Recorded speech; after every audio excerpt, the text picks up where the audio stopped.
ಕರ್ನಾಟಕ ರಾಜ್ಯ ಸರ್ಕಾರಿ ಎಸ್ಸಿ/ಎಸ್ಟಿ ನೌಕರರ ಸಮನ್ವಯ ಸಮಿತಿ ಹಾಗೂ ಪತ್ತಿನ ಸಂಘದ ಸಾಮಾನ್ಯ ಸಭೆ ಚಿಂತಾಮಣಿ ನಗರದ ಸುಮಾ ನರ್ಸಿಂಗ್ ಹೋಮ್ ಹಿಂಭಾಗದಲ್ಲಿರುವ ಎನ್ಕೆ ಕಾಲೇಜಿನಲ್ಲಿ ಕರ್ನಾಟಕ ರಾಜ್ಯ ಸರ್ಕಾರಿ ಎಸ್ಸಿ/ಎಸ್ಟಿ ನೌಕರರ ಸಮನ್ವಯ ಸಮಿತಿ ಹಾಗೂ ಪತ್ತಿನ ಸಹಕಾರ ಸಂಘದ ಸಾಮಾನ್ಯ ಸಭೆಯ ಕಾರ್ಯಕ್ರಮವನ್ನು ಅಧ್ಯಕ್ಷರಾದ ಶಿವಪ್ರಸಾದ್ ಮತ್ತು ಬಿಕೆ ರವಿ ಅಧ್ಯಕ್ಷತೆಯಲ್ಲಿ ಹಮ್ಮಿಕೊಳ್ಳಲಾಗಿತ್ತು.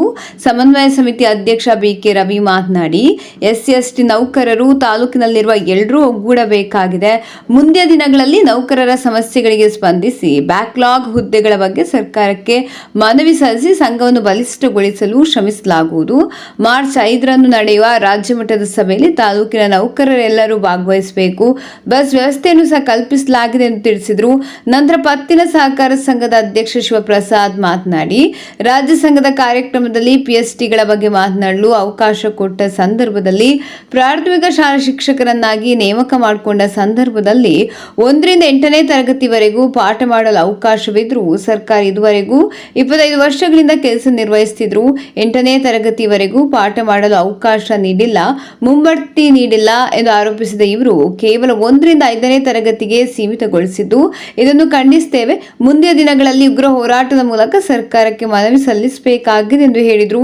ಇದು ಕೇವಲ ಎಸ್ಸಿ/ಎಸ್ಟಿ ಸಮುದಾಯಕ್ಕೆ ಸೇರಿದ ನೌಕರರಿಗೆ ಸೀಮಿತವಲ್ಲ, ಎಲ್ಲ ಶಿಕ್ಷಕ ವರ್ಗಕ್ಕೂ ಇದು ವಂಚನೆಯಾಗಿದೆ.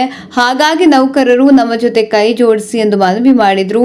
ಅದೇ ರೀತಿಯಾಗಿ ಪತ್ತಿನ ಸಹಕಾರ ಸಂಘದಲ್ಲಿ ಕೆಲವರು ದುರುದ್ದೇಶದಿಂದ ಸಂಘ ಸರಿಯಾಗಿ ನಡೆಯುತ್ತಿಲ್ಲ, ಸಭೆಗಳು ಮಾಡ್ತಿಲ್ಲವೆಂದು ಆರೋಪಿಸಿದ್ದು ಈಗಾಗಲೇ ಸುಮಾರು ನೌಕರರಿಗೆ ಪತ್ತಿನ ಸಹಕಾರ ಸಂಘದಿಂದ ಸಾಲವನ್ನು ವಿತರಿಸಿದ್ದೇವೆ ಮತ್ತು ಸಂಘದ ಆಡಿಟ್ ಅನ್ನು ಮಾಡಿಸಿ ಪೂರಕ ದಾಖಲೆಗಳೊಂದಿಗೆ ಇಟ್ಟಿದ್ದು ಸಂಘವು ಬಲಿಷ್ಠವಾಗಿದ್ದು ಎಸ್ಸಿ/ಎಸ್ಟಿ ನೌಕರರ ಕ್ಷೇಮಾಭಿವೃದ್ಧಿಗೆ ಮಾದರಿಯಾಗಿದ್ದೇವೆಂದು ತಿಳಿಸಿದರು. ಪತ್ತಿನ ಸಹಕಾರ ಸಂಘಕ್ಕೆ ನೂತನವಾಗಿ ಆಯ್ಕೆಯಾದ ನಿರ್ದೇಶಕರಾದ ಅಂಜನಪ್ಪ ಮುನಿಸ್ವಾಮಿ ಬ್ಯಾಟ್ರಾಯಪ್ಪ ಶಿಕ್ಷಕರಿಗೆ ಸನ್ಮಾನಿಸಲಾಯಿತು. ನಂತರ ಕರ್ನಾಟಕ ರಾಜ್ಯ ಎಸ್ಸಿ/ಎಸ್ಟಿ ನೌಕರರ ಸಮನ್ವಯ ಸಮಿತಿ ಪದಾಧಿಕಾರಿಗಳು 2024ನೇ ನೂತನ ವರ್ಷದ ಕ್ಯಾಲೆಂಡರ್ ಅನ್ನು ಬಿಡುಗಡೆಗೊಳಿಸಿದರು. ಇದೇ ವೇಳೆ ಶಿಕ್ಷಕ ಎನ್.ಕೆ. ನರಸಿಂಹಪ್ಪ ನಿರೂಪಣೆ ಮಾಡಿದರು. ಈ ಸಂದರ್ಭದಲ್ಲಿ ಪ್ರಾಥಮಿಕ ಶಾಲಾ ಶಿಕ್ಷಕ ಸಂಘದ ಗೌರವಾಧ್ಯಕ್ಷ ಶಿವರಾಜ್, ಸಂಘಟನಾ ಕಾರ್ಯದರ್ಶಿ ಸುಧಾ, ಹಿರಿಯ ಉಪಾಧ್ಯಕ್ಷ LIC ಲಕ್ಷ್ಮಯ್ಯ, ಮಾಜಿ ಅಧ್ಯಕ್ಷ ಪ್ರದೀಪ್, DM ನಾಗರಾಜ್, ಪಾರ್ವತಮ್ಮ, ಸುಮಿತ್ರಮ್ಮ, ಮಂಜುಳಾ, ಗಾಯತ್ರಮ್ಮ, ರಾಜಣ್ಣ, ಶ್ರೀನಿವಾಸಯ್ಯ ಸೇರಿದಂತೆ ಹಲವು ಪದಾಧಿಕಾರಿಗಳು ಉಪಸ್ಥಿತರಿದ್ದರು. ನಾವು ಏನೆಲ್ಲ ಮಾಡಬೇಕಾಗಿದೆ ಅವೆಲ್ಲವನ್ನು ಸಹ ನಿಮ್ಮ ಸಮಸ್ಯೆ ಇದೆಯಾ ಇಮಿಡಿಯೇಟ್ ನಾವು ಪರಿಹಾರ ಮಾಡಲಿಕ್ಕೆ ನಾವು ಇರ್ತೀವಿ. ಒಬ್ಬರು ಹೋದ್ರೆ ನೀವು ತಾಲೂಕು ಆಫೀಸಲ್ಲಿ ಒಬ್ಬರು ಹೋಗಿ ನಿಮ್ಮ ಸಮಸ್ಯೆ ಹೇಳ್ಕೊಳ್ಳಿ. ಬ್ಯಾಕ್ಲಾಗ್ ಹುದ್ದೆಗಳನ್ನು ಸಹ ಸರ್ ಅದನ್ನ ನಾವು ಮನವಿ ಮಾಡ್ತೀವಿ ಅವರಿಗೆ. ವಿದ್ಯಾರ್ಥಿ ವೇತನ ಏನಂತಂದ್ರೆ ನಾವು ಆರ್ಥಿಕವಾಗಿ ಬಲಿಷ್ಠರಾದ್ರೆ ವಿದ್ಯಾರ್ಥಿ ವೇತನ 2.5 ಲಕ್ಷ ಅಷ್ಟೇ ನಮಗೆ ಸೀಮಿತ ಮಾಡಿದ್ರೆ, ಬೇರೆಯವರಿಗೆ 8 ಲಕ್ಷ 10 ಲಕ್ಷ ಈ ತರ ಎಲ್ಲ ಇದಾವೆ. ನಾವೇನಾದ್ರೂ ಸಹ ಆರ್ಥಿಕವಾಗಿ ಸಬಲರಾದ್ರೆ ಅವ್ರು ಹೇಳಿದ ಮಾತು ನಾವು ಕೇಳ್ತೀವ? ಅದಕ್ಕೆ ನಮ್ಮನ್ನ ಇನ್ನೂ ಸಹ ಆ ಮಟ್ಟಕ್ಕೆ ಇಟ್ಟಿದ್ದಾರೆ. ಅದಕ್ಕೆ ಸರ್ಕಾರದ ಗಮನವನ್ನು ನಾವು ಸೆಳೆಯಬೇಕಂದ್ರೆ ನಾವೆಲ್ಲರೂ ಸಹ ರಾಜ್ಯ ಮಟ್ಟದಲ್ಲಿ ಒಗ್ಗಟ್ಟಾಗಬೇಕು. ಏನು ಮಾರ್ಚ್ 5ನೇ ತಾರೀಕಿದೆ, ನಾವೆಲ್ಲರೂ ಸಹ ನಮ್ಮ ಕೂಗನ್ನ ಸರ್ಕಾರಕ್ಕೆ ಮುಟ್ಟಿಸಿದಾಗ ಇವು ಕಿವಿ ತೆರೀತದೆ. ನಾವು ಮಾತಾಡಿಕೊಂಡ್ರೆ ಏನು ಪ್ರಯೋಜನ ಇದೆ ಸರ್? ಅವರ ಜಯಂತಿಯನ್ನ ಆಚರಣೆ ಮಾಡೋದಕ್ಕೆ ನಾವೆಲ್ಲರೂ ಸಹ ಪಣ ತೊಡಬೇಕಾಗಿದೆ, ವಿಜೃಂಭಣೆಯಿಂದ ನಾವು ನಡೆಸ್ಕೊಡ್ಬೇಕಾಗಿದೆ ಸರ್. ಅಂಬೇಡ್ಕರ್ ಜಯಂತಿಯನ್ನ ನಿಮ್ಮೆಲ್ಲರ ಸಹಕಾರ ನನಗೆ ಬೇಕಿದೆ ಸರ್. ನಮ್ಮೆಲ್ಲ ಪದಾಧಿಕಾರಿಗಳ ವತಿಯಿಂದ ನಿಮ್ಮಲ್ಲಿ ಕಳಕಳಿಯ ಮನವಿಯನ್ನ ಮಾಡ್ಕೊಳ್ತೀನಿ ಸರ್. ಎಸ್ಸಿ/ಎಸ್ಟಿ ಸರ್ಕಾರಿ ನೌಕರ ಸಮನ್ವಯ ಸಮಿತಿಯ 4ನೇ ಸಮ್ಮೇಳನ ಬೆಂಗಳೂರಲ್ಲಿ ಆಯೋಜನೆ ಮಾಡ್ತಿದ್ದೀವಿ. ತಾವೆಲ್ಲರೂ ಸಹ ಬಸ್ ವ್ಯವಸ್ಥೆ ಇರ್ತದೆ, ಊಟದ ವ್ಯವಸ್ಥೆ ಇರ್ತದೆ. ಪ್ರಚಲಿತ ವಿಚಾರ ಮಾತಾಡೋದಕ್ಕೆ ಇಷ್ಟಪಡ್ತೀನಿ. ಏನಂತಂದರೆ, ಈಗಾಗಲೇ ನಾನು ಮೊನ್ನೆ ರಾಜ್ಯ ಮಟ್ಟದಲ್ಲಿ ನಮ್ಮ ಸಂಘದ ಅಡಿಯಲ್ಲಿ ನಮ್ಮ ರಾಜ್ಯಾಧ್ಯಕ್ಷರ ಸಮ್ಮುಖದಲ್ಲಿ ನನಗೆ 1 ನಿಮಿಷ ಅವಕಾಶ ಕೊಟ್ಟಿದ್ರು. ಏನಪ್ಪ ಅಂತಂದರೆ PSTಗಳ ಬಗ್ಗೆ, PSTಗಳಿಗೆ ಇವತ್ತು ಆಗ್ತಾ ಇರ್ತಕ್ಕಂಥ ಅನ್ಯಾಯದ ಬಗ್ಗೆ ನಾನು ಅಲ್ಲಿ ಸರಿಯಾಗಿ ಮಾತಾಡೋಕ್ಕಾಗಲಿಲ್ಲ. ಇವತ್ತು PSTಗಳು 1ರಿಂದ 8ನೇ ತರಗತಿವರೆಗೂ ಬೋಧನೆ ಮಾಡಬೇಕು ಅಂತೇಳಿ ನಾವು ನೇಮಕ ಆಗಿರ್ತೀವಿ. ಆದರೆ ಇವತ್ತಿನ ದಿವಸ ನಮಗೆ 8ನೇ ತರಗತಿ ಎಲ್ಲ 1ರಿಂದ 5ರವರೆಗೂ ಮಾತ್ರನೇ ನಾವು ಬೋಧನೆ ಮಾಡೋದಕ್ಕೆ ಅವಕಾಶ ಇರ್ತಕ್ಕಂಥದ್ದು. ಅದರ ಜೊತೆಗೆ ಯಾವುದೇ ಪ್ರಮೋಷನ್ಸ್ ಇಲ್ಲ. ಎಷ್ಟೋ ಜನ B.Ed ಆಗಿದೆ, MA ಡಬಲ್ ಡಿಗ್ರಿಗೆ ಗ್ರಾಜ್ಯುಯೇಟ್ಸ್ ಆಗಿದ್ದೀವಿ, ಆದರೂ ನಾವು ಮುಂಬಡ್ತಿ ಪಡೆಯೋದಕ್ಕೆ ಆಗ್ತಾ ಇಲ್ಲ. ಇದೊಂದು ದುರಂತ ಆಗಿದೆ.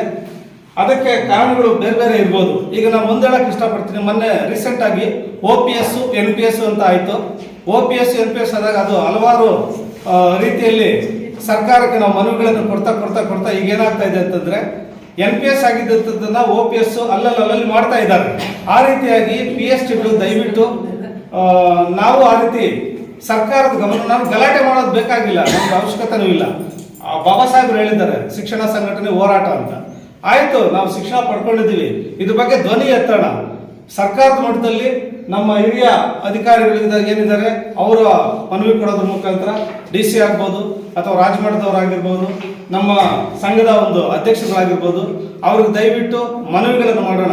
ನಾವಿಲ್ಲಿ ಶುರು ಮಾಡಿದ್ದ ಆದಲ್ಲಿ ಅದು ಹಂತ ಹಂತವಾಗಿ ರಾಜ್ಯ ಮಟ್ಟದಲ್ಲಿ ಆವರಿಸಿಕೊಂಡು PSTಗಳಿಗೆ ಒಂದು ಸಮಾಧಾನಕರವಾದಂತಹ ಒಂದು ಪರಿಹಾರ ಸಿಗ್ಬೋದು ಅಂತ ನನ್ನ ಭಾವನೆ ಇದೆ.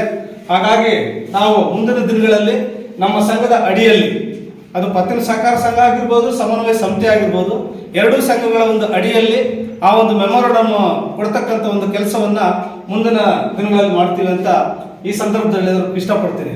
ಯಾಕಂತಂದ್ರೆ ಈಗ ನೋಡಿ, PSTಗಳು ಮುಂಬಡ್ತಿ ಪಡಿಬೇಕಾದ್ರೆ ಇವಾಗ ಡಿಗ್ರಿ ಏನು ಎಲ್ಲ ಪಡೆದಿದಾರಲ್ವಾ, ಡಿಗ್ರಿ ಆದ್ಮೇಲೆ ಅಲ್ಲಿಗೆ ಡಿಗ್ರಿ ಅವರು ಯೂನಿವರ್ಸಿಟಿಗಳು ಕೊಟ್ಟಿರ್ತಕ್ಕಂಥ ಡಿಗ್ರಿ ಬೆಲೆ ಇಲ್ವಾ? ಪದವಿ ಪಡೆದ ಮೇಲೆ ಅವ್ರು ಮುಂಬಡ್ತಿ ಮಾಡ್ಬೇಕಲ್ವಾ? ಅಲ್ಲಿಗೆ ಅವ್ರು ಮಾತ್ರ ಪದವಿ ಪಡೆದಿದ್ರೆ ಏನು, ನಾನು ಅವರು ನಮ್ಮ ಸಹೋದರರೇ, ನಾನು GST ಬಗ್ಗೆ ನಾನು ತಪ್ಪು ಮಾತಾಡ್ತಾ ಇಲ್ಲ. ಆದ್ರೆ ಅವ್ರು ಪದವಿ ಪಡೆದಿದ್ದಾರೆ ಅಂದ್ರೆ ಇಲ್ಲಿ ಈಗ ಉದಾಹರಣೆಗೆ ನನ್ನ ತಂದೆಯವರು, ನನ್ನ ಅಪ್ಪ ಅವರು ಪ್ರೈಮರಿ ಶಾಲೆಯ ಶಿಕ್ಷಕರಾಗಿ ಕೊನೆಗೆ ಅವ್ರು ಎಲ್ಲೋದ್ರು ಅಂದ್ರೆ ಹೈಸ್ಕೂಲು ದಾಟಿ ಮತ್ತೆ ಕಾಲೇಜ್ಗೆ ಹೋಗಿ ಅಲ್ಲಿ ಉಪನ್ಯಾಸಕರಾಗಿ ಅವರು ರಿಟೈರ್ಡ್ ಆದರು. ಆದ್ರೆ ನಾವು ಪದವಿಗಳು ಪಡೆದಿದ್ರು ಕೂಡ ಇತ್ತೀಚೆಗೆ ಯಾಕೆ ನಾವು ಮುಂಬಡ್ತಿ ಕೊಡ್ತಾ ಇಲ್ಲ? 25 ವರ್ಷ 35 ವರ್ಷವರೆಗೂ ಕೂಡ ಸರ್ವಿಸ್ ಮಾಡಿದ್ದಾರೆ, ಅವ್ರಿಗೆ ಯಾಕೆ ಮುಂಬಡ್ತಿ ಕೊಡೋಕ್ಕಾಗೋದಿಲ್ಲ? ಇದು ಬಹಳಷ್ಟು ತೊಂದರೆ ಇದೆ. ಹಾಗಾಗಿ ನಾವು ಇದ್ರ ಬಗ್ಗೆ ನಾವು ಹೋರಾಟವನ್ನು ಮಾಡ್ತಾ ಇದ್ವಿ. ದಯವಿಟ್ಟು ನಮ್ಮ ನಾಟ್ ಓನ್ಲಿ SC/STs ಎಲ್ಲ PSTಗಳು ನೌಕರರು ಏನಿದ್ರೆ ನಮ್ಮ ಜೊತೆ ದಯವಿಟ್ಟು ಕೈ ಜೋಡಿಸಿ ನಾವು ಅದ್ರ ಬಗ್ಗೆ ಮಾತಾಡೋಣ. ಇಲ್ಲಿ ಶುರುವಾದ್ರೆ ಅದು ಹಂತ ಹಂತವಾಗಿ ಬೆಳೆದು ಮುಂದೆ ನಮ್ಗೆ ಪರಿಹಾರ ಸಿಗುತ್ತೆ ಅಂತ ನನ್ನ ಭಾವನೆ ಇದೆ. ಅದಕ್ಕೆ ದಯವಿಟ್ಟು ಕೈ ಜೋಡಿಸಿ. ಇನ್ನು ಎರಡನೇ ಪ್ರಶ್ನೆ, ಪತ್ತಿನ ಸಹಕಾರ ಸಂಘದಲ್ಲಿ ನಮ್ಮ ಅದೃಷ್ಟ ಈಗ ಏನೋ ಅದು ಉಳಿದೋಗಿರ್ತಕ್ಕಂಥ ಸಂಘವನ್ನು ನಾವು ಮೇಲಕ್ಕೆ ಎತ್ತಿದ್ದೀವಿ. ಇವತ್ತು 30-40 ಜನಕ್ಕೆ ನಾವು ಏನು ಸಾಲಗಳನ್ನು ಕೊಟ್ಟಿದ್ದೀವಿ. ಆ ಸಂಘದ ಹಿಂದಿನ ಕಡೆಯಿಂದ ಇದ್ದಂತಹ ಒಂದು ಎಲ್ಲ ಒಂದು ಪರಿಹಾರಗಳನ್ನು ನಾವು ಮಾಡ್ಕೊಂಡು ಬಂದಿದ್ದೀವಿ. ಉದಾಹರಣೆ ಏನು ಲೆಕ್ಕ ಪರಿಶೋಧನೆ ಆಗಿರ್ಬೋದು, ಇವೆಲ್ಲ ಆಗಿರ್ಬೋದು. ಆದ್ರೆ ಕೆಲವೊಂದು ಕಾಣದ ಮನುಷ್ಯರು ಏನ್ ಹೇಳ್ತಾ ಇದೆ ಅಂತಂದ್ರೆ ಅವರು ಮೀಟಿಂಗ್ಗಳು ಮಾಡೋದಿಲ್ಲ, ಅವ್ರ ಬೆಂಬಲನೂ ಇಲ್ಲ, ಇದು ಲೆಕ್ಕ ಪರಿಶೋಧನೆ ಕೂಡ ಮಾಡಿಲ್ಲ ಅಂತ. ಎಲ್ಲ ಡಾಕ್ಯುಮೆಂಟ್ಸು DR ಆಫೀಸಲ್ಲಿವೆ. ಆದ್ರೆ ನಮ್ಮ ಶಿವರಾಜ್ ಸರ್ ಅವ್ರು ಹೇಳ್ದಂಗೆ ಎಲ್ಲೋ ಒಂದು ಜಾಗದಲ್ಲಿ ಬೇರೆ ಯಾರೋ ಅದಕ್ಕೆ ಸಹಿಸಲಾರದಂತ ಮನಸ್ಸುಗಳು ಹೊಡೆದಾಡ್ತಕ್ಕಂಥ ನೀತಿ ಅಂತವರು ಏನೋ ಕೆಲವೊಂದು ಮಾಡಿದ್ದಾರೆ. ಆದ್ರೆ ಪತ್ತಿನ ಸಹಕಾರ ಸಂಘನೂ ಆಗ್ಬೋದು, ಸಮನ್ವಯ ಸಮಿತಿನೂ ಆಗ್ಬೋದು. ನಮ್ಮಲ್ಲಿ ಸುಮಾರು ಒಂದು 140 ಜನ ಬರೀ SC ಜನಾಂಗಕ್ಕೆ ಸೇರಿದವರು ಇದ್ದೀವಿ. ಆದರೆ 4 ಜನ ಒಗ್ಗಟ್ಟಲ್ಲಿದ್ದೆ, 4 ಜನ ನೋಡ್ತಾ ಇದ್ದಾರೆ. ನಮ್ಮ ಮಿತ್ರರೇ ಜಾಸ್ತಿ ಜನ ಇದ್ದಾರೆ.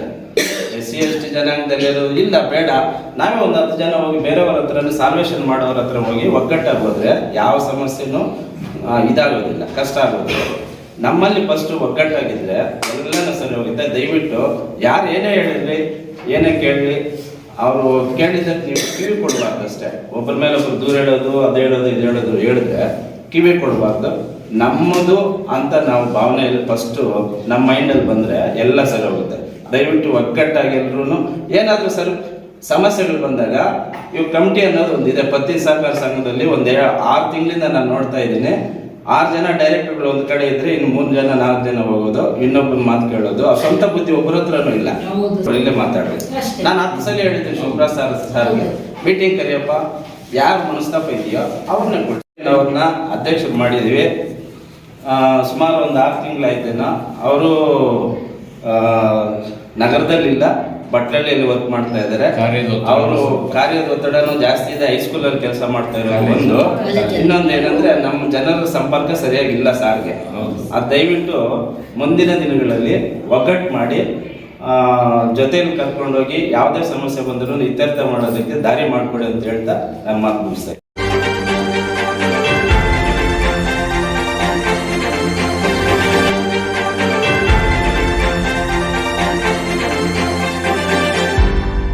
ನೀವು ನಮ್ಮ ಚಾನಲ್ಗೆ ಸಬ್ಸ್ಕ್ರೈಬ್ ಆಗಿಲ್ಲ ಅಂದರೆ ಈಗಲೇ ಸಬ್ಸ್ಕ್ರೈಬ್ ಆಗಿ ಪಕ್ಕದಲ್ಲೇ ಇರುವ ಬೆಲ್ ಐಕಾನ್ ಕ್ಲಿಕ್ ಮಾಡಿ. ಮತ್ತಷ್ಟು ಅಪ್ಡೇಟ್ಗಳಿಗಾಗಿ ಫೇಸ್ಬುಕ್, ಇನ್ಸ್ಟಾಗ್ರಾಮ್, ಟ್ವಿಟರ್ನಲ್ಲಿ ಫಾಲೋ ಆಗಿ.